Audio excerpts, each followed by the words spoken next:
একদিন ছোট্ট নিমাই সোনার অলংকার পরে বাড়ির সামনে খেলছিলেন। সেই সময় দুইজন চোর তার শরীরের গয়না দেখে লোভে পড়ে যায়।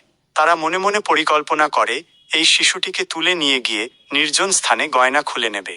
চোরেরা খুব স্নেহের ভান করে নিমাইকে কোলে তুলে নেয়। আশ্চর্যের বিষয়, নিমাইও হাসিমুখে তাদের কোলে উঠে পড়েন। তারা ভাবল কাজটি খুব সহজ হবে, কিন্তু এরপর শুরু হয় মহাপ্রভুর অলৌকিক লীলা। চোরেরা শিশুটিকে নিয়ে অনেক দূর হাঁটতে থাকে। তারা মনে করছিল তারা শহরের বাইরে চলে যাচ্ছে, কিন্তু বাস্তবে ভগবানের মায়াশক্তিতে তারা পথ ভুলে একই জায়গায় ঘুরপাক খেতে থাকে। তারা যতই এগোয় ততই অদৃশ্য শক্তি তাদের দিকভ্রান্ত করে দেয়। এদিকে নিমাইয়ের পরিবার, পিতা জগন্নাথ মিশ্র ও মাতা শচী দেবী ভয়ে ও উদ্বেগে কাঁদতে থাকেন।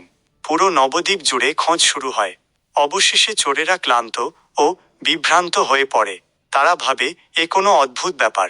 আমরা তো অনেক দূর এলাম, তবুও কেন একই জায়গা মনে হচ্ছে। ঠিক সেই সময় তারা বুঝতে না পেরে নিমাইকে নামিয়ে দেয় আর বিস্ময়ে দেখে তারা আসলে নিমাইয়ের নিজের বাড়ির কাছেই দাঁড়িয়ে আছে। নিমাই আনন্দে হাসতে হাসতে বাড়ির ভিতরে ঢুকে পড়েন। লোকেরা ছুটে এসে তাকে কোলে তুলে নেয়, আর চোরেরা ভয়ে ও আশ্চর্যে হতবাক হয়ে যায়। তারা উপলব্ধি করে এ কোনো সাধারণ শিশু নয়, এ স্বয়ং ভগবানের অবতার। এই লীলার মাধ্যমে বোঝানো হয় ভগবানকে কেউ নিজের স্বার্থে ব্যবহার করতে পারে না, বরং তার কৃপায় অজ্ঞ ও পাপীরাও একদিন সৎপথে ফিরে আসতে পারে। এমন আরও ভক্তিময় ও রহস্যময় কাহিনী পেতে এখনই ভিডিওটি লাইক করুন, শেয়ার করুন এবং আমাদের চ্যানেলটি সাবস্ক্রাইব করে পাশে থাকুন। হরি বল।